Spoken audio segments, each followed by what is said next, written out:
আপনি imo use করেন। তো বলেন তো দেখি আপনি আপনার ইমোকে হ্যাকারদের কাছ থেকে রক্ষা করার জন্য কি পদক্ষেপ নিয়েছেন? কোন পদক্ষেপ কি নিয়েছেন? আমি জানি আপনি নেননি।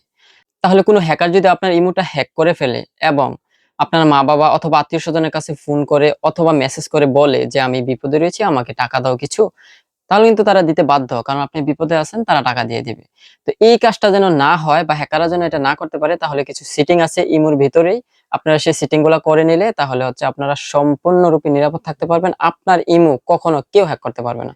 তাহলে চলুন আপনাদেরকে দেখিয়ে দিচ্ছি। তো আপনারা চলে যাবেন হচ্ছে ইমুতে।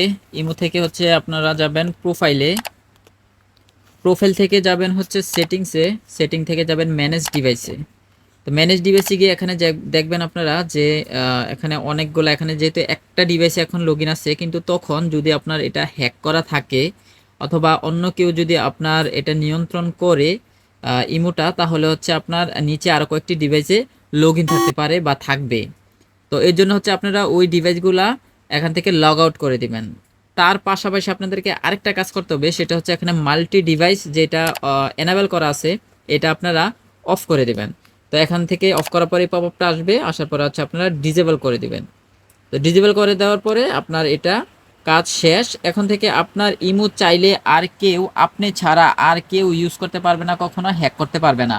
আপনাদের যদি ভিডিওটা ভালো লেগে থাকে তাহলে অবশ্যই পেজটি ফলো দিয়ে ভিডিওটা শেয়ার দিয়ে আপনার টাইমলাইনে রেখে দিবেন।